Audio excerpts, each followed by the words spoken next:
The Ochelli Effect is sponsored by WallStreetWindow.com and listeners like you. And now, the most underrated voice in all media, Chuck Ochelli. April 17, 2023, allegedly, according to that thing we call a calendar. This indeed is the show you were looking for. Guess how I know that? Because you're hearing me say what I'm saying. Anyway, welcome to Monday, and this is a little different. If you're hearing us on the live stream, you know we've gone to air a little early now. But that's all right. I'm happy with this. And I'm also very happy with the guest I have today. Couple of pieces of business I'm going to get out of the way really fast. Also, this will be available if you're hearing just the audio, as you usually do, on the various platforms, you know, the applicable applications, the podcatcher du jour, whatever it may be, through your fondle slab of choice. If you're doing all that, great. Happy to have you along, but you could be watching this on video, and if you're doing that, that means you're on Rokfin or Rumble because nobody else has the Ochelli effect. So there you go. I'm glad that I'm doing the video tonight. Had to. Why? Well, it's a good idea to show you that I can occasionally have a conversation with a much more civilized individual than myself. And this is visual proof in case somebody thinks this is a deep fake. We could get into other deep fakes, and we just might. I don't know what the conversation is because, as per usual, no script, no choreography. But before we get there, just really fast, I did have some fun with the mail today, and for some reason, my journalist friend in California keeps having his mail returned to me. That's JP Satilli, in case you caught that. If you didn't, you don't need to. But I keep having mail returned to me as if there is no such person. For some odd reason, of course, someone has sliced it open every single time. And I'm getting that feeling of the ghost of J. Edgar Hoover here with the mail reading. But I'm one of those crazy conspiracy theorists, right? Meanwhile, just really quickly, an update as far as the Dallas trip goes. I do have now a full box of one of the books by the great author William Matson Law, who wrote In the Eye of History. That would be this book here. In the Eye of History, which is a concise thing about the JFK assassination and all that. But I don't have a crate of those to offer. I do have, on the other hand, this book called Betrayal, which I'm going to have William on to discuss very soon. It's not a brand new book, but it just so happens I have, about a dozen copies here that are signed by the author. And I'm thinking either there'll be thank you gifts to those of you who have supported the show, or maybe we'll offer a couple for sale, try and fund that Dallas trip. We'll see how it goes. All right, I'm all done. Oh, except I have been making some rounds trying to get the test hats done as well. You guys have been asking for them. So far, this is not satisfactory to me. I may just give this away to somebody. Let's see what happens. But we are working on it, just so you know, and there will be a hat for each of the shows that I produce. Okay. Now that I've gotten all that business out of the way, and I wanted to make sure we put it on video, I'm sure you'll hear from me again about it, but I do forget to promote. Let's get to the real business of the day. And I don't mean the ridiculous news feed or what it is Drool and Joe has said lately. No. I mean, do we want to have the gun debate again? Do we want to talk about Memphis? Do I want to talk to you about that abortion pill? No, I don't. But who knows? Maybe my guest does. Maybe he wants to relax. You know what? I want to give him free rein because the man works hard. You might not think this because, I'm a little less civilized than he is, generally speaking. But considering the fact that I do have respect for him, and he's one of the few that comes out of certain circumstances that I do have respect for, it's going to be an interesting conversation. I don't even know if he's ever actually heard of me. So not sure about this. Now, I know he's got friends that have heard of me because we've heard from people that do a little thing called Knights of the Storm. Yeah. Oh, yeah. A bit. Absolutely. And some mutual friends. There it is, the much smoother and dulcet tones of David Knight. How you doing, David? Oh, thank you, Chuck. Thank you for having me on. I really do appreciate it. And I do appreciate the Knights of the Storm. They're starting to get a community, and it's great. And so I'm glad to see that happening. People of integrity, too. People of integrity, much like you. This is the interesting thing. From afar, you and I have never had a conversation, not even privately. Right. So I love this. This is great because this means that each of us could pick each other's brains, discuss what's happening right now. I mean, you may or may not like my current T-shirt that somebody sent me. It is a Trump 20 2020-24 t-shirt, not because I'm part of MAGA Nation, but it's actually the years in prison. It says lock him up. Now, look, it's a joke. I love wearing shirts with cartoons on it. I don't think he's going to get locked up. Do I appreciate Trump? No, I don't. And you might be able to tell from my accent. I'm from that area of the country. Grew up in New York and New Jersey, right? So I might have different reasons for already saying, a real estate hustler from Queens might not be the best idea if you want a leader. But hey, or casino operator who figured out a way to lose money in Atlantic City with a casino, which, by the way, is rather difficult. I mean, listen, props for accomplishing a difficult task, David. It is very difficult to do that. Maybe math is not his strong point if he can't run a casino and win. Because, they say that casinos for people who are bad at math. Well, maybe if you got a casino owner who goes out of business, he's really bad at math, I guess. I don't know. Well, I thought it was interesting. The house is always supposed to win, David. Yeah, that's right. But if you don't know how to keep your own house in order, okay, sorry. I don't want to talk about Trump. Yeah. Okay. I'll tell you what, I just shut off the air conditioner because it's making noise behind me. I don't want it. So fully live, I'm not going to edit this, by the way. So you guys, I hope you appreciate this. This will be uncut with David Knight. And I promise I'm not going to talk over you so much. I want to actually get to know you a little bit because I have listened to you for many years. I used to listen to you on another platform, where quite often you would come in and you had a very smooth voice, and it was so much better to not have the anxiety driven stuff that was being fed to me through that very same channel when I used to listen to it. You might guess that I'm not a current listener of that old platform you used to be on. Me neither. Fair enough. But some good people were there and came out of there, and you're one of them. So, well, thank you. Point is, I want to get into that with you, but I don't want to do it in the pedestrian way that other people have. Okay. Mm-hmm. I want to ask you a little bit about that. I want to ask you about what it was like to come out and do your thing. I mean, it's logical. You got a great marketable name right away. You got a chess piece in your logo. You're clearly a likable guy. Again, automatically respectable. You're wearing a suit. You look like the kind of guy that I do want to pay attention to just off the bat. You make that right first impression. I mean, all of that. And yet you're immersed in a landscape where there are privileged some, who do get a lot of backing and well taken care of. I'm not going to ask you to make any sort of, judgments about that right now. I want you to talk about you. Coming from that organization and the background that you had previous to that, and now going into the independent world as a guy who's not in his 20s, I mean, neither am I. I know I look probably way older than I am, but I'm in my 50s now, and I didn't even get into this until into my 40s. Mm-hmm. You're already a seasoned veteran, smooth and ready to handle things. I mean, why is it that you are not even a larger presence in the media right now? I don't know, because quite frankly, I'd rather listen to you than a lot of other people out there. And I haven't spoken about you much on the show. Other people have come on and done it for you. And done it for me. So, they're like the Knights of the Storm guys. I love those guys. They're a little rougher around the edges. But anyway, could you help me out and tell me a little bit about that transition from being part of an organization like that and having had, a bit of a seasoning, a bit of a history previous to that as well, and then coming into your own situation? I might be boring to your listeners, but I'd like to hear your version of that in short. Sure. Well, it was a bigger adjustment for me going into InfoWars than it was coming out of InfoWars, to be honest with you. I had mostly been behind the cameras. I had done some voiceover work for some of I was doing a lot of contests back in 2008, 2009. There were a lot of opportunities for crowdsourced contests. And when I saw something is done by a conservative organization, I was on it, and I usually did pretty well with it.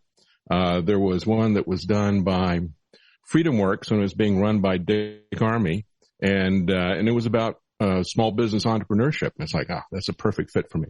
And so I won that contest, won a trip out to Chicago and things like that. So there was a lot of those that I did in 2009. Then all of a sudden that just kind of dried up, and I started doing some of the contests for InfoWars.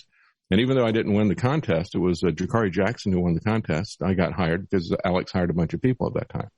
And when I went there, I had been doing work that was supporting particular issues. So I'd worked for, in terms of politics, I'd worked for political parties, third-party candidates, things like that, just off and on work. Also worked for a think tank that was fighting the climate change stuff that we, fighting against Climate Gate, trying to get information, data, actually, from Michael Mann, who had done the hockey stick thing that was used so much by Al Gore in his movie. And so we said, we'd like to see your data, because he was mentioned in Climate Gate as people said, hey, our models don't work and we got to hide the decline in temperature and so forth and so on. So we said, we'd like to see your data, because you're working for the government, the state of Virginia. You're working at University of Virginia at the time.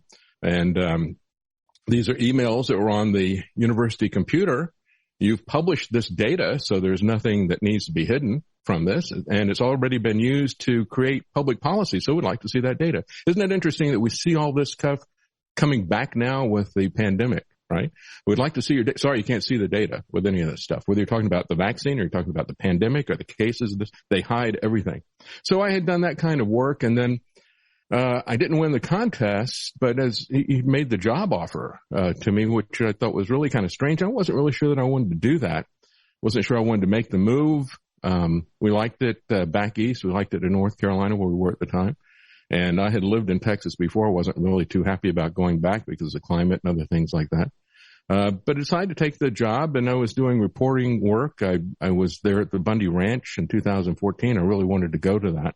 That was the first time I did any live reporting, because on location reporting, I wanted to do that because I thought that was going to devolve into another Waco. And I think it probably would have if it hadn't got a lot of attention. Well, can I tell you a little something about that? I had a friend who was a correspondent on the ground, and really there were very few people that were covering this that weren't, directly. Like everybody was reading about it and so on and so forth. You might have run into a character named Vince Easley while you were there, because Vince would introduce himself to everybody. Yeah. And he was a friend of mine. We were on the same. It was small. Like you said, it was small until the end of the week, and then the end of the week, all of a sudden, all the mainstream media came in. Fox News was there, and CNN was there, and then they all packed up and left before everything happened on that Saturday. Exactly. That was the crazy thing, is that like those of us that actually covered it end to end, there was a whole dynamic there, and I felt as though it was a successful situation. Yeah, no one died. That's right. No one died. Yeah. And they were able to, one of the things that I thought was different was, even though Cliven Bundy was, pretty much set up in some of these questions that came to him from people like Glenn Beck, are you a sovereign citizen? Well, I don't know. He didn't know what a sovereign citizen was, but he was really smart. He and his sons were smart about the way they set this thing up. And all the mainstream media was told, hey, this thing's resolved. We're going to give them the cattle back, and, they'll be fine. And, it's going to just tamp down. And he wasn't happy with that.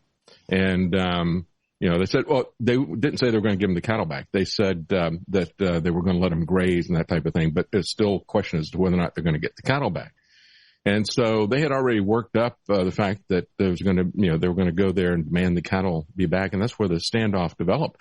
But they had an obtainable goal. That was the key thing. It wasn't just that, we're angry and we're here and we're going to do a sit-in and we're going to yell and scream about this. I don't really care about protests like that.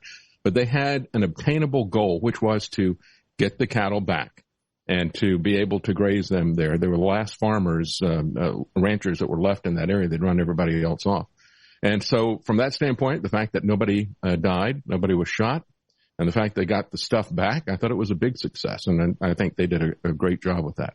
I was just there to cover it. I didn't have anything to do with their success. Well, you see, now you say to yourself, look, you were just there to cover it, but that was a key issue. And I'll tell you why it was a key issue. If you take a look at the next thing that involved individuals that were connected to Bundy, okay, now I'm not asking you to make any judgments here, but the fact is that due to the situation being that there was not consistent coverage on it, okay, a lot of things were allowed to happen where you didn't have an objective journalist sitting there, okay, who was documenting what was happening without participating in it. Now, I know that the courts wound up ruling in somebody's favor there and saying, yes, you were a journalist, we let you go. After a certain amount of time and all that, I'm not going to ask you to, look, we only have so much time. Yeah. The thing it was being controlled. It was being controlled, and they tried the same journalists until they tried to do the same thing at the Bundy Ranch. Right. I wasn't at the Malheur standoff, and it was very unfortunate how that happened. And I've got a lot of questions about what was really being done about that. Exactly. And the thing is, I was in contact with some of those fellas, Jason Patrick, for instance, directly. I live in Georgia now. Again, I grew up in the Northeast, but I live in Georgia now. And the thing is, I was constantly telling them, look, you need to replicate that situation from before. Otherwise, something is going to go wrong. And quite honestly, nobody wanted to listen to me. And within a week, you know what happened. And quite frankly, I was trying to get Jason onto Ground Zero radio the night he was arrested. Mm-hmm. Look, I'm not trying to go into the personal issues on this. All I'm saying is that there is an important role that can be played by a journalist who is there. Believe it or not, it can serve to be protective. Okay. Yeah, if the journalist is doing a legitimate job and actually covering it. And, without it, other things can happen. All of a sudden, we're relying on law enforcement's body cams and whose report says what. And, these guys who have been painted this way, that way, the third way in the propaganda war, now we're looking at them and going, well, whose side is what? You have an objective journalist there who is actually documenting it, who is reporting on it. The public is aware of it in real time, number one. Number two, you have this objective element there that, we can have our sympathies any which way that we want. But if we behave in such a way that we are there to document what's happening and to allow the circumstances to be known outside of the observable area, this is the job there. Now, that's not always your job as a talk show host. I mean, David, you and I can sit here and make jokes for the next half hour. That's right. We're here to entertain to some degree, to inform, to entertain, to enlighten, to inspire. You could take it a whole lot of different ways. But a journalist, it almost seems like journalism, by the way, is nearly dead. And I don't mean to just go after the people that are the newer wave, the citizen journalists. God bless them. A lot of them are doing really better than what those people that are getting those good corporate paychecks are. And of course, there's a huge difference between the reporter and the journalist, okay? The talking head on TV, not necessarily a journalist. They could be just reading a script. You and I both know this very well. But the public seems to, sort of make a confluence of a creative idea of what the news should be. And that's what they go with, as opposed to taking a look at the documentation, actually journaling a circumstance. There is a huge philosophical difference, and it's not just academic. If you're there and you're taking pictures, for example, shortly after the Bundy Ranch, went to Bilderberg in Denmark, in Copenhagen. And it was different from all the other Bilderbergs as far as I could tell. I don't know any other Bilderberg, certainly not any of the ones that I went to, where they had you had access to the people. You could see who was getting there, who was arriving there. They only had a short distance. We're just across a 4-lane road where the people were being let off and into the hotel. And people who were there on a regular basis, Charlie Skelton and his wife, were just amazed. I can't believe we're getting these pictures. And so you just hang out and you can get a lot of information by just observing and then telling people what you've observed. One of the key things that happened, which really didn't get much coverage outside the UK. It did get some coverage in the UK, but they had the shadow Chancellor of the Exchequer. They always have, that's essentially like our Department of Treasury. They always have their people in these different roles. If the Labour Party is out, as they were, they have somebody named to all these positions, even though they're not officially filling that. So they call him the Shadow Chancellor of the Exchequer or the Treasury. He shows up on a side venue there, and my wife is there with a camera. And he doesn't have his badge. And the guy says, sorry, you can't get him. But I'm Ed Ball. And he was, he started fumbling around. He opens up his luggage, which is like a little rolling airport, bag. And nothing but papers fell out of it. And this is the lie that they tell everybody, well, this is just an informal thing. We're just getting together to talk to each other. There's no business being done here. He's got nothing but a suitcase full of papers.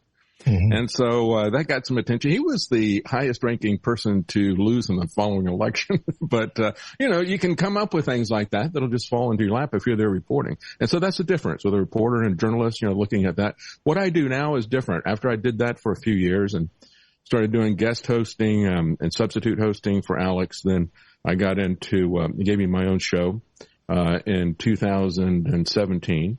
And I've been doing that since. And when I got fired because I posed him on what was happening in 2020, a lot of different things, and it was just kind of the final straw right after the election, the lies that were coming out. So I posed him on air, and I got fired for that. And I didn't really know what I was going to do. I didn't really have any plans. And I had some people start to started sending me money on PayPal. I'd never gotten money on PayPal at all with my email. And so I thought, well, that's strange. And it just started building, and I thought, well, I'm going to give this a shot. And the thing that kind of really encouraged me with the lies that Alex was telling about me publicly, so I decided, all right, I'm going to go on and set the record straight. And so it just kind of grew from that. It wasn't really a design on my part. Yeah, I mean, look, and I've, as I said, interacted with other former employees over there, right? Mm-hmm. Some of them are very good friends. Some of them I've just encountered. Aaron and Melissa is one example. Just encountered him. I don't know him very well. A guy that goes by the name Jack Blood, very early on with Alex. Other people that work as producers. And believe me, as many people as I know, that's as many different variations of how they left the company that could be related. So I wasn't sure how deep you wanted to go into it, but when you're in that position and you know what you've done and you have a level of integrity, which just comes through with you. And this isn't me kissing up to you, because believe me, I'm more than happy to tell you that, listen, you sound, he had some other guys that I think were meant to do what you did on there, but they wound up being very dry and very just sort of, mechanical or robotic sounding. They clearly were just reading what they were told to read, and that was it. It's not even about the information. I'm telling you just about performance as somebody who has listened to talk radio his whole life.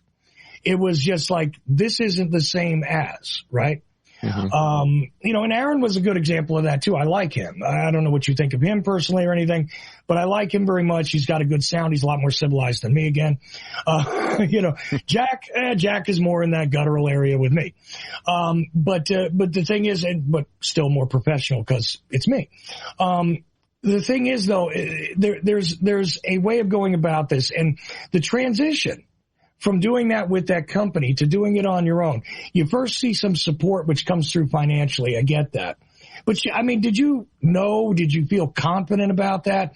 Like, I can definitely do this, or did the idea occur to you? Or I had been doing the show, for a couple of years at that point, and I did all my research, and I had some people that would help me and say, pull down this video and that type of stuff. Now I have to do that myself, but I have my sons who work with me some, but I still do all the show preparation myself, but I always did it all myself. And so none of that changed. It was just whether or not people wanted to hear it, wanted to support it. That was the only question about it. Well, obviously they have to some degree, because, you can't exist at this point without some level of support. People have been very good to support it. Yes. And I'm absolutely amazed and overwhelmed with the support that I've gotten from so many people. I quite frankly, I don't understand it. I've got a passion to tell people what is happening, and especially what has happened these last couple of years. Just infuriated me beyond belief. And, so that was a key thing of what happened there. Prior to that, I was pretty much left alone to do my own stuff, and I wasn't told what to do. Nobody really is told what to do. It's pretty much, you're on your own. And, so it was, that part of it was fine. And I really wasn't told what to do in 2020, but I couldn't be quiet about what I saw happening in other places with it. So I just had to oppose it. Well, okay, so let's dig into it just a little more. The conservatism. Now, you notice how I tripped over that word? I did that purposely because I'm uncomfortable with even calling what most people call conservatism conservative at this point. I think, in truth, I might actually be a liberal but I'm not a liberal of now. I could not possibly, it's so incoherent. I don't know what to make of what they call liberalism at this point. Yeah. Maybe I'm a libertarian. It's the only party I've ever registered with, but I'm not even a current day libertarian. It's very weird the way that all of these things, the parameters of being identified sort of in one of those categories has changed. Mm-hmm. And I think it was profoundly obvious when, well, let's just get down to it again. 2015 for me, because I'm talking to a guy like Roger Stone, and I knew Roger for various reasons. But first time ever, I've got him on my show, and I was profoundly confused that conservatives would embrace Donald Trump. Yeah. So I don't want to just hover on that, but what are we trying to conserve here, right? But what are you conserving? Right. I mean, because I always thought of, and I was a guy, look, I'm of a very mixed sort of opinion. I'm the kind of guy who got a lot out of listening to Rush Limbaugh in his early days. I'm also a guy who appreciated, various speakers of all philosophical types. Every type of American speech that was political to me was of interest if it was coherent. And I appreciated all of it. I'm probably a little more socially liberal than your average conservative, even if we were back to the 1990s definitions. I'm somebody who thinks that, I don't know, crazy things that are very libertarian, like any sort of the drug war. Let's just hit it straight out. The drug war in and of itself, right? Prohibition on substances, chemicals is idiocy to me. Yeah. It doesn't work, and it's unconstitutional. And it always has horrific side effects that are, it destroys everything in society. Creates a more intense form of whatever it is you're trying to prohibit. I mean, everything about it is wrong. Donald Trump, when in the 1990s, he did the Playboy interview, but it wasn't the Playboy interview. It was like a week after that or something at a event in Florida. And he gave the truth about the war on drugs. This is simply a government program to build the government, to build their power. It's not helping anybody. And he's somebody who doesn't use drugs. I don't use drugs. I don't need an army of DEA agents to keep me off of drugs. I mean, and they can't. They don't keep anybody off of drugs. But, why do we need the 18th Amendment to prohibit alcohol? Because everybody, when they had a modicum of respect for the Constitution, understood that the government doesn't have that authority. And then they brought the 21st Amendment to bring it back. Where are the amendments for any of the stuff in the drug war? It's arbitrary. And now look at where it's gotten us. We have a situation where everything is done by edict, by the regulatory agencies. And that's the ultimate destruction as to where we are right now. Even gun control, being done by executive order with the ATF, with the bump stock now, the pistol braces and other things that are, been put forward. It's just horrific what has been done to the Constitution. Major difference between color of law as opposed to law first, but secondly, we do have this thing called the Constitution. And because of some of the things built in there, look, it is either what stands or it does not. Okay. And I look at this with religious freedoms as well. I don't have to agree with you. Okay. I don't have to, this isn't a game of agreement, which is this very strange confusion that's come into play. And I think this is the time period we're talking about. That's why I've gone to these very broad philosophical questions with you, is because, look, you say you're conservative. Well, what does that mean? I don't really identify myself as conservative either. I spent a lot of time working with the Libertarian Party, and what really informs. I would call myself a Christian libertarian. Some people would say that's an oxymoron. I don't see it that way, because I think the founders, regardless of what their personal religious beliefs were, they were setting up a moral framework. You have to have a moral framework. Somebody's morality is going to be reflected in the law. So they had a moral framework that was essentially informed by, Christian principles, but they were focused on liberty. And that's the key thing. And they were very much against party, because they knew that if you focus on party, we're going to have the type of situation we do today. And it's even worse. It's even worse than party, because it's now about a particular person. And I was really sad to see this happen with conservatives. I saw it happening first with Obama. It became a personality cult around Obama. Yes. Then it got even worse with Trump, when Trump came in. But we're getting polarized. And I think that's a sign of the time that we're in. I think we're in a fourth turning, if you're familiar with Strauss and Howe. And I think we're right in the middle of that. There's going to be a tremendous upheaval in our society. I don't think we have even seen, it hasn't even warmed up yet. It's going to get much worse real quickly, I think, in the next few years. See, but the funny thing is, it's not about your point of view or the liberal resistance to it or anything else. It is actually just about the divide and conquer strategy, the polarization. That is, people say, no, that's the method. No, it's not just the method. That is the point here. That's right. Look, if you subdivide people enough, okay, you keep breaking it down enough, you get what you have today, which is the individual feed. Mm-hmm. Okay, I know I'm kind of crossing things around a little bit here, but, and you'll probably articulate this much better, but this is what I see, is that if you can break us down into small enough groups, there is nothing wrong with a small group. But that means that there can be no collective resistance to a tyrannical situation. Mm-hmm. And if you keep us fighting with one another, you can't possibly pay attention to what's happening right in front of your face. Mm-hmm. So, indeed, it doesn't matter which way they're swinging authoritarianism, whether they're claiming that it is benevolent or it is because you don't know how to behave because you're an immoral person, or it's the benevolence of acceptance. Back and forth, you know what? You're still getting hit with it. It's still the same pendulum, and it is tyrannical. That's the funny thing. I don't know how it is that we've gotten to a point where you can't see that someone that is attempting to legislate your morality. Listen, morality is up to you. There is, again, as you said, a certain level of behavior that is instilled in your legal structure. And of course, a minimalist idea of this is fine. I mean, I personally appreciate the concept of non-aggression, which is very simple. And again, we talked about drugs. We didn't talk about guns yet, but we can talk about all of it. So long as you're not harming someone else, how is any of this my business? And therefore, how is this any of the business of the government, which, by the way, the federal government, that's the supreme, so backwards. The people are meant to be at the top of it. You're looking at this as a pyramid of power. That capstone is supposed to be you and me, the people. Okay? We're the ones that are in charge. Everything else comes after that.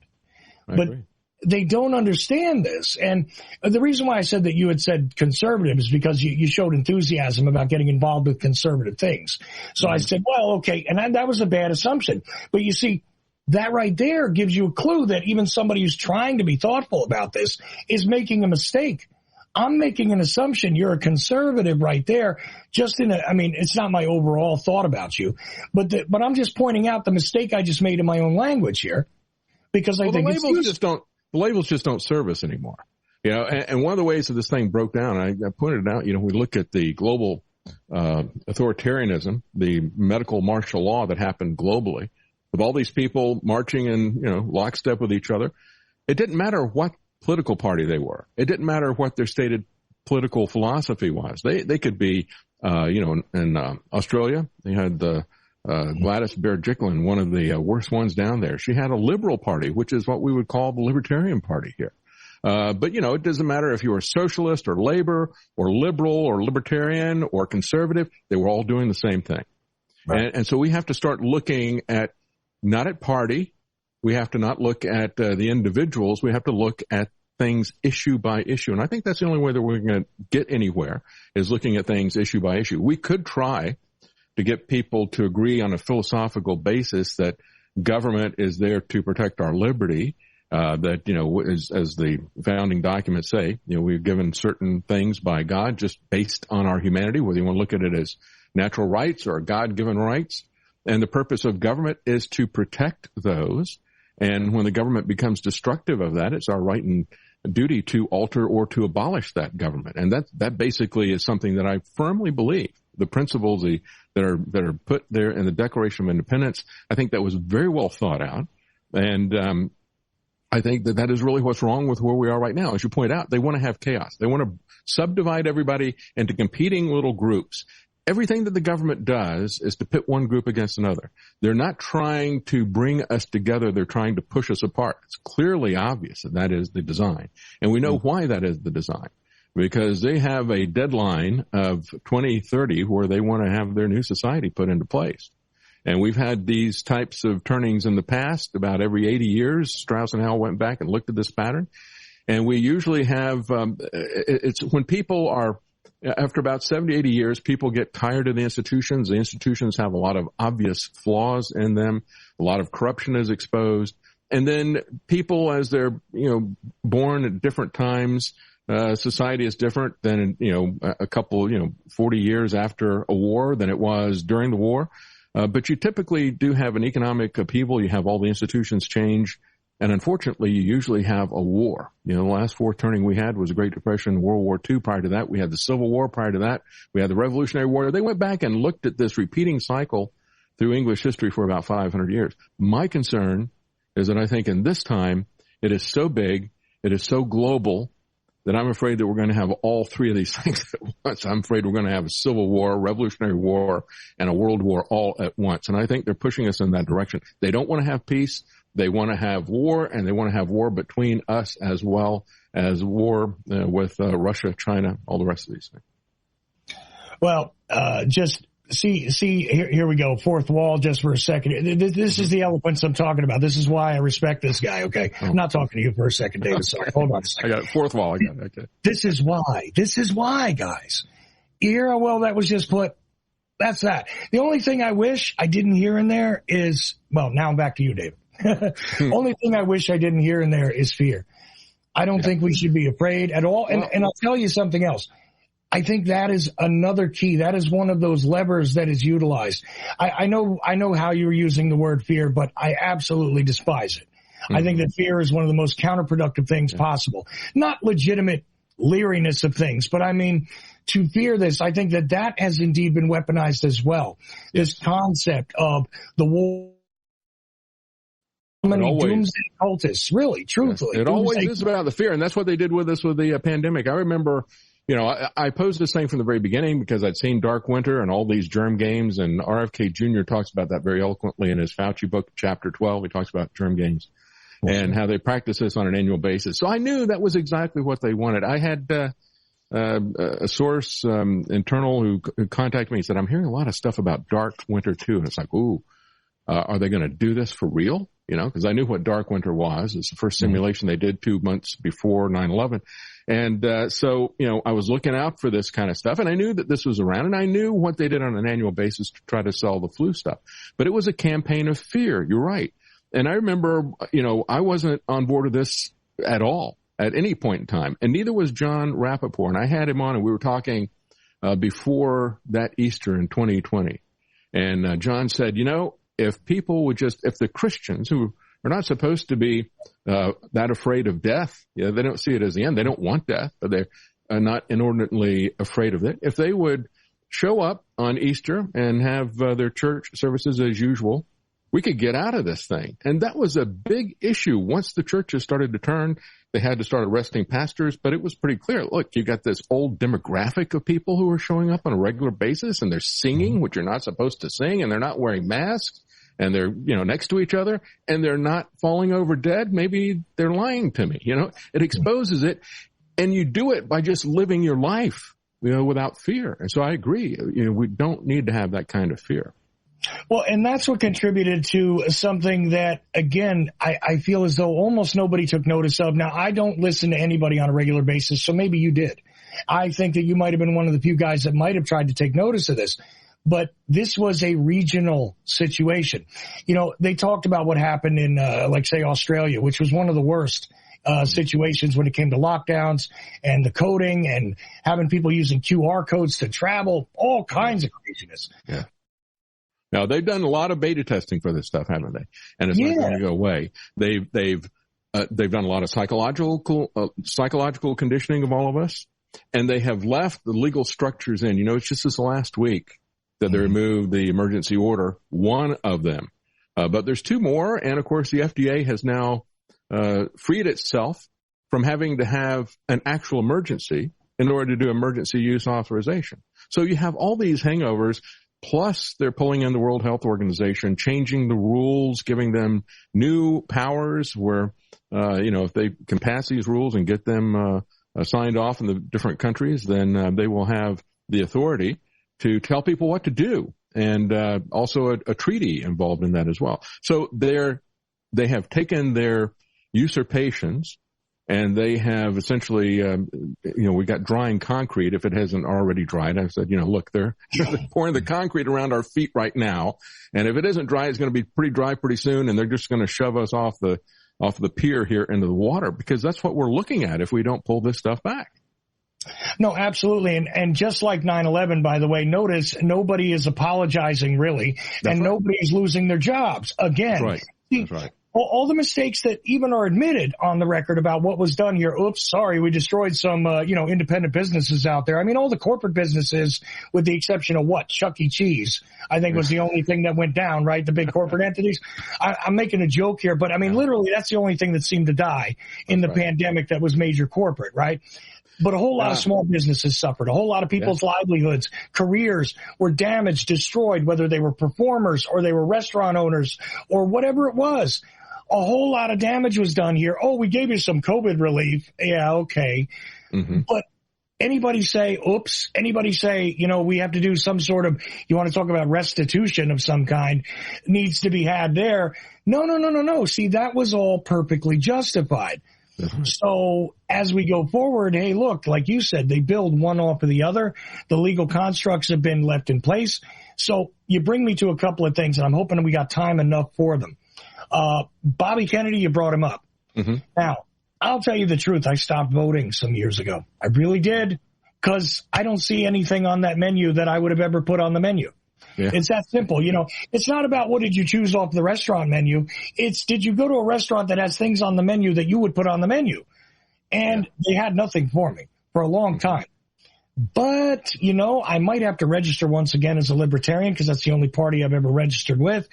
I might have to do that again, except I might be voting for RFK Jr. Mm-hmm. Now, I don't know what you think of that, and I'm not saying he's perfect. Look, I got plenty of issues with a whole bunch of his green stuff and whatever, but I might go that way, and that's coming from somebody who said, I am done with this. I'm really excited to see him in the debates. And he talks about not just the vaccine thing, and of course they're going to come after him with the vaccine. He's going to be more than capable of defending himself with that, because the science is on his side. And I would love to see him in a debate with any of the Democrats who will be running, especially Biden. They think they can debate RFK Jr. on this stuff. Isn't going to happen. And when you look at CBDC, he understands what a central problem that is, how that can enslave us as well. So he's very good on a lot of issues. For the most part, you look at what is typically happening. What did we just have over the weekend? We had the Trump MAGA people put out an ad attacking DeSantis because he allegedly ate pudding with his fingers. This kind of infantile garbage is what, and personal politics and slander and stuff like that, the back and forth, that's what we get outside of it. So I'm really happy to see him there, because we'll be talking about issues. Now, whether or not I could vote for him, I don't know that I could, because of the climate thing. I don't think that's a side issue. And it wasn't that long ago that RFK Jr. was talking about, I think these climate deniers, I think they're treasonous and they need to be locked up and all the rest of this kind of stuff. It's like, whoa, this is the kind of thing we're seeing about other issues now if people disagree with us. So he's going to maybe he's grown, maybe because of what he's gone through with the vaccine stuff, maybe he's grown. He's going to have to address that issue, number one.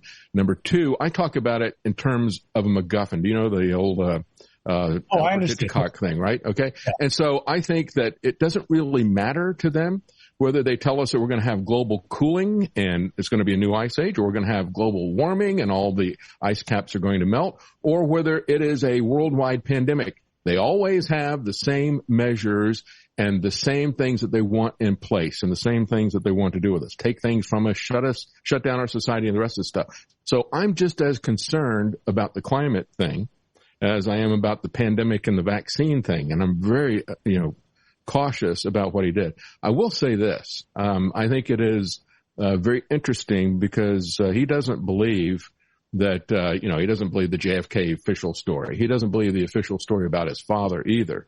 He's about the only family member that doesn't. And I had an interview with Dr. Pepper, I think it's Dr. William Pepper. William Pepper, who did trials before a jury, presenting evidence to them, both about really quickly. It is a civil ruling that was held in Memphis, Tennessee in 1999, and the King family won a civil ruling which actually ascribed responsibility for death to the government, to organized crime, to a variety of individuals coming from different places, which means a conspiracy, not just the actions of one man named James Earl Ray. Sorry, just for the record, that's what it was. Yeah, thank you for refreshing me, because it has been a while. But, he also doesn't believe that Sirhan was a lone shooter that killed his father. So my point being is that, I can see other family members, if they believe the official story, they don't worry about getting into politics. But if he looks at this and he believes that it was a conspiracy, that CIA took out these guys or whatever, and he decides that he's going to do it, that's a courageous act. And I admire him for that. I agree with him on a lot of these issues that are very important, that need to be talked about. I'm happy that they're going to be forced to talk about some substantive issues. And, in terms of full-throated support, like I tell people, I support issues. I don't necessarily support people, and I still have, that pullback with it, just to see what's going to happen. But I think it's going to be good to have him in the race. I think so. Oh, don't take what I said as completely full-throated. What I'm saying is, though, that the potential is there for it, because I actually see someone who apparently has the ability to, think and adjust and, reason. You can reason with this man, it looks like. I'm just saying that's the appearance. Now, I could be fooled. It's a possibility. But, I thought that Ron Paul would have been a very reasonable and good leader. I'm not necessarily looking for a leader anyway. I don't believe that we actually need them, but that's another subject. I like Cynthia McKinney just fine, too, by the way. There were plenty of people that have come along who I would have seen interesting things come from Bernie Sanders even. Okay. I think, though, that the problem has gotten so big with Washington that I think the only way that we're going to be able to stop it is from the outside. And I even think that with CBDC. We've got some moves that are being done here in Tennessee, some in Texas and other places. We're going to have to come up with some alternative systems. We're going to have to really think this thing through. And people are proposing some of them, whether it is a publicly owned state bank and a metals depository, or like in Texas, a gold-backed cryptocurrency. We have to have some alternatives that are going to fight against this move to centrally control everything. And I mean everything about our life. And so these are the types of things. And so part of that is important to see what the president is going to do and these issues being discussed and things like that. But the real solution doesn't lie in Washington. It doesn't lie in the Oval Office. It lies with us. And it has to be a ground up solution, as you're pointing out. We, the people, have to be at the top. Well, we have to start acting like we're the crew, like we're the people who are in charge. We have to start coming with some ideas and start doing things at the local level, or we really are sunk. If we're going to take a passive thing and say, well, I think maybe this guy's going to fix my life for me, maybe this billionaire will, that is never going to work. Certainly not the way Washington is right now. That's the thing. Again, if it made it far enough to get on the menu at that terrible restaurant, the problem is, it went through that process, and only things that get there are what's acceptable and cost efficient, not for you, but for the owners. See, that's the way that works. When everybody was talking about the election, I said, well, you know where the problems with the election start? Starts with the ballot. Then it goes to the debate, because, they've got all these rules to keep any competition off the ballot since Ross Perot got on, and they got all these rules to keep anybody like Ross Perot or any third party or independent out of the debates. And that's not just in the presidential race. That's in the gubernatorial races and most of the races that have any substance. They make sure they only have that they control, the two parties control it, both the debate and the ballot access. That's really where the elections get rigged the most and the worst, is at that early stage. Well, that's the funny thing, is that, I've never really fought against anybody who said that elections were stolen at certain points, although apparently people have ascribed all sorts of viewpoints to me on this. Truth is, I just simply said, when people were yelling at me about this, how do they steal something from you don't actually possess in the first place? Right. They don't get it. I tell them that. I don't have a choice.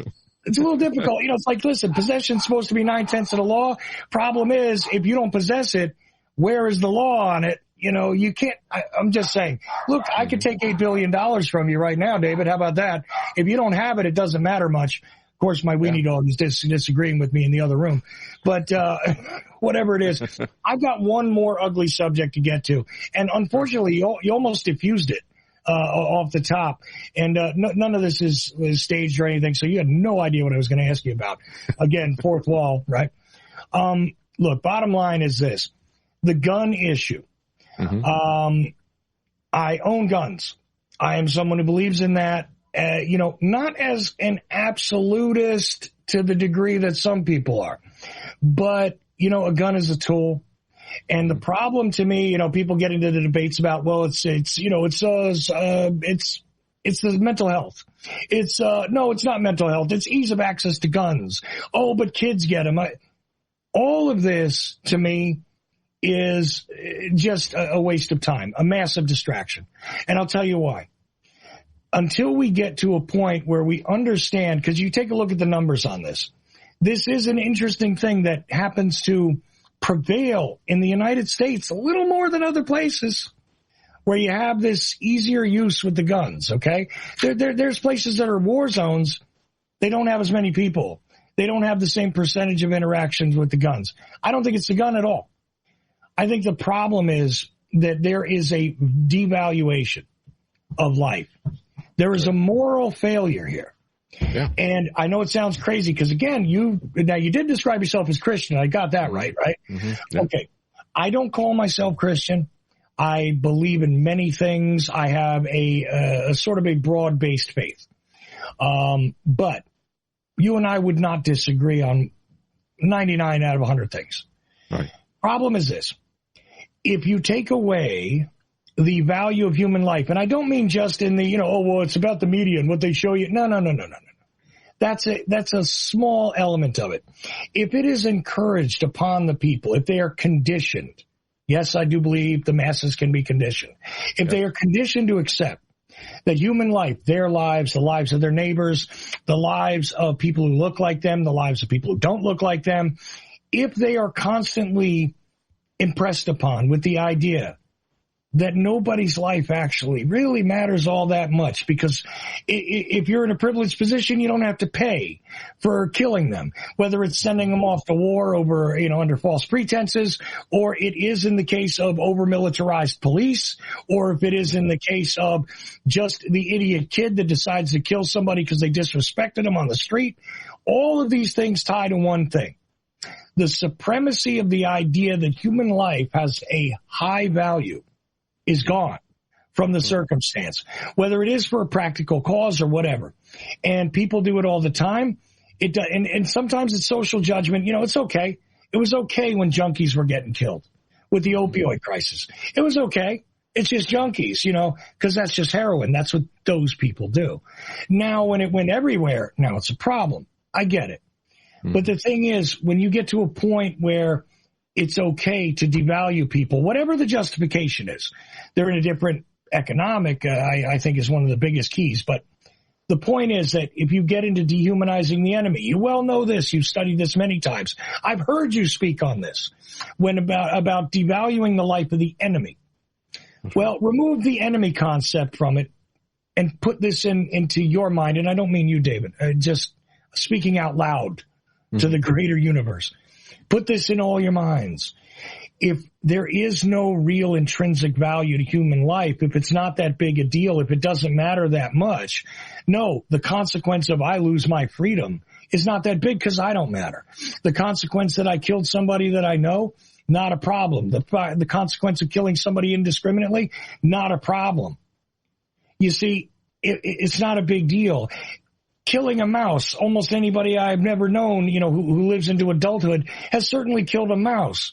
If you start ascribing, you use a mouse trap, you use a glue trap. Some people use humane ones, whatever. But it's very likely that you've used a mouse trap or killed a mouse at some point, somehow, run it over with your car, whatever. If you look at it that way, and that's about how much it bothers you, and I'm not saying people have gotten to that rodent level yet, but clearly, to me, that's what it is. If you don't value it because it's more important to have your street cred, it's more important to make your point, it's more important because you snapped and decided you're going to lash back out at your coworkers, it doesn't matter. It's about the fact that there is not this supreme idea that there is a sacred nature to that living being. That, to me, is the key to the issue, and I don't understand why nobody seems to say this. They want to talk about mental health. They want to talk about laws and regulations, and, oh, these kids killed somebody in Florida. Turns out they stole the gun, so wouldn't have mattered if they went to the gun shop or not. It doesn't matter except this key issue. And I think you're one of the very few people that is in this business that would have the courage to face it that way. And I bet that is exactly how you see it, or maybe you have a better way. Inform me, help me. Well, clearly, we what immediately comes to mind are things like abortion and eugenics and sterilization and then pedophilia and how we're using kids. But just look at the way we were all treated in 2020 and 2021. We were all told your life doesn't matter. You have to do this for the collective. You have to do this for public health. And I said it over and over again, look, if you're going to disregard the health of the individuals, there's no such thing as public health. Public health is just the health of a lot of individuals. And the same thing is true of liberty. If individual liberty doesn't matter, if the only thing that matters is the safety of the herd, then you have lost everything. And that really is the dividing line. You know, when people talk about the fact, do we have a democracy or do we have a constitutional republic? Constitutional republic recognized people as individuals, as something that was special, created in the image of God. They talked about that. What does that mean? Well, that means that, some people say, well, that means we've got natural rights, but humans are different. And we cannot, the government is there to protect that. And if you're going to strip that away and say you're nothing more than just a cog in the machine, and the machine is what matters, the individual doesn't matter. We know what that looks like, and we know what that results in. We've seen that in authoritarian societies throughout the 20th century over and over again. And that is the fundamental way that these people rule. They say, well, we're doing this for the overall good of all the people, but they're not. They're doing it for their own good. That's the reality of how this works. But we can see this happening to us in the last 2 years, where our lives, our choices, none of that mattered. Oh. No, exactly. And the other thing is that poverty in combination with this, the other ways that the society has been engineered, not just in the past couple of years, the groundwork. The stuff, again, I'm guessing that you and I are not of a too dissimilar age, that we might have been alive in the 1970s. It wasn't like this then, and it's not the Internet's fault. There has been a constant down, here we go. I'm almost referencing in my mind again the conservative talk shows from the 90s, not just Limbaugh, but there were others that were talking about this, decline of our civilization. Mm-hmm. Fact is, decline, yes, but nobody's taking notice, I feel like, that it is about this devaluation of human life. And here's the thing. Somebody might say, well, I don't want to hear about God's plan because how do you know what God's want? Look, remove God even. You can still handle this. By virtue of your creation, not even talking about intelligence on it, by virtue of your creation, you have these natural rights. They're not granted by the government. The government is supposed to be there to protect them. Yeah. But that's it. That's their role. They didn't give them to you. They were created because you were created. I think, therefore I am. That's an important thing. And the thing is, you don't even need to have, and again, I believe in higher powers. I believe in a hierarchy of higher powers. Story for another day. Not going to get there because I've got David Knight with me and we're actually out of time. So here's the deal. I want you to tell them about when they can listen to you live. Obviously, almost no. Look, just go ahead and use a search engine. Hopefully, it's not Google.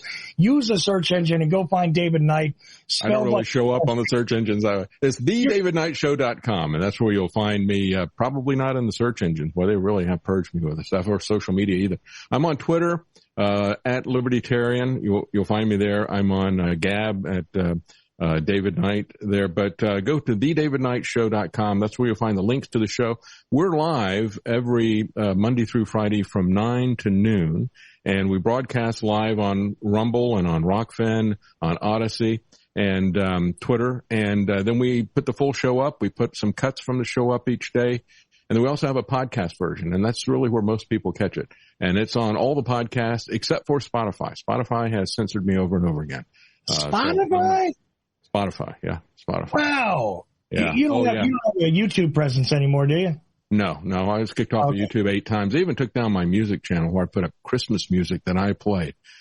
So they took away everything from me on YouTube, and I was there for 15 years. Yeah. Oh, but, wow. Isn't it awful? I just hate it. And they didn't tell me, they give me 3 strikes and you're out. It's just like, they sent me this thing, a complaint has been received and we deleted your channel. It's like, a complaint? Can I even know what that complaint is? No, I got that little message 8,000 times over 2 months. They would never respond to anything that I sent to them. But yeah, I'm not on YouTube or Facebook or any of the big platforms. If you go to thedavidknightshow.com, outside of the gatekeepers, outside of the walled gardens, there you can see where you can catch the program. And again, I'm pretty much on all of the podcasts that I know of, except for Spotify. They've shut me down. Right. And those are the audio versions that go out to like Apple and all that? Yes, it goes out to iTunes and iHeart and, even Google for right now, because Google doesn't know I'm there. If they know I'm there, they'll kick me off. Yeah, I've not been able to figure that out. They kill me in the search engine and I'm still on Google Play for some reason. I don't understand that at all. That is the weirdest thing. And I've also been kicked off YouTube. That. They're going to fix that. The podcast thing right now, they're not looking at it, but I think they'll use AI to go through and find us and kick us off of the podcast as well. But right now you can still find us. Well, you do know business wise, YouTube is now pushing their own very specialized podcast feeds now. It's not like it was before. Now they're going into the business of it. Hold on to your hats for that. I'm sure it'll be all kinds of unsanitized. Anyway, I follow David Knight on Twitter. I would advise that you follow him there because it's very easy. You can pick up visual elements and stuff like that. I'm going to give you guys links to thedavidknightshow.com, right? Yes, that's it. Okay. Wanted to make sure, people, you gotta check with the .coms. I mean, mine is, everybody's got mine wrong too. I just put my last name there. That's it because I figured nobody would steal it. So I'm just Ochelli.com, but you want to catch everything that is David Knight, except for, wait a minute, the Knights of the Storm, they're linked through there too, and they have a whole thing too as well, so you know what, you can check out their stuff. We've got a lot of different program schedules for a lot of different podcasts that are good, that are building right now. Right. Yeah. They're connected to you, but to go to the man himself, thedavidknightshow.com, and you got to put all that into your search engine. But you know what? It's easy to bookmark, and that's that. And like I said, if you're completely mentally lazy about it, well, you probably don't want to listen to David Knight Show in the first place. But if you do, and you just happen to be on Twitter, if they haven't kicked you off there, even though we are all being shadow banned in various shades of gray at this point, you can still find David Knight on Twitter, I assure you. So he's there, he's on Gab, he's on Rumble, he's on all the video platforms, and I'm really happy that you were here today, David. I know I'm a little bit unorthodox in my approach, but really appreciate your patience, indulgence, and one of these days, I think one of these days we might encounter each other somewhere. I'd love it if you went to Dallas for the 60th anniversary of the assassination, because I'm trying to get a whole bunch of people down there, but I know how it is, and coming up this year. I hadn't thought about that. Yeah, this year. Yeah, really. And I'm going to be doing, there's conferences there and stuff like that. But I'm also having a little special get together kind of that do the kind of thing that, well, I don't do something comparable to you. You do it much better, much smoother, and you do video and all kinds of stuff. You're a more respectable guy. But see, if the world wasn't in such a crap state right now, I would be more than happy to be a music spinning DJ. You know that would make me really happy. I'd be just spinning music and making little quips up in between records and reading local tire commercials. That would be happiness for me. But I can't because this is the way things are. I have children and I think we can do better. So anyway, David Knight, I want to thank you once again because I know a lot of people are going to be surprised that you even took the time to come on the Ochelli Effect. And it's been a pleasure, Chuck. Thank you. Thank you. Thank you so much. And you guys out there, I bet it was a surprise. David Knight, telling you, cool guy. I respect him, and I know you should too.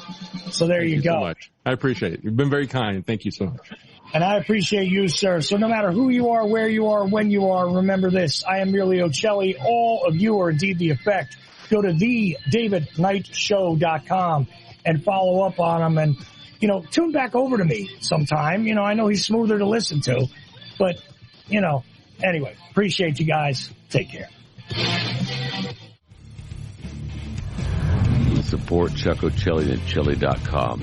there's no money in it. So yeah, that's the problem. That's the biggest problem, I think. And some people would say that, look, you're in an age when you can be independently supported, but quite frankly, I'm on that business model too. And look, I'm not going to complain, but I'm going to complain. Okay, because people want to support you, they love you to death, but honestly. So if you're listening in, this is a very unsubtle request. Support the damn show.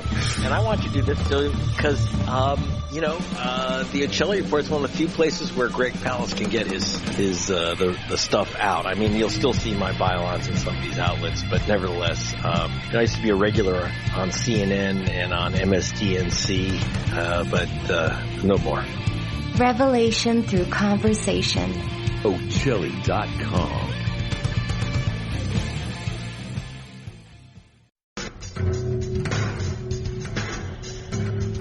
WallStreetWindow.com. Gold, silver, the stock market.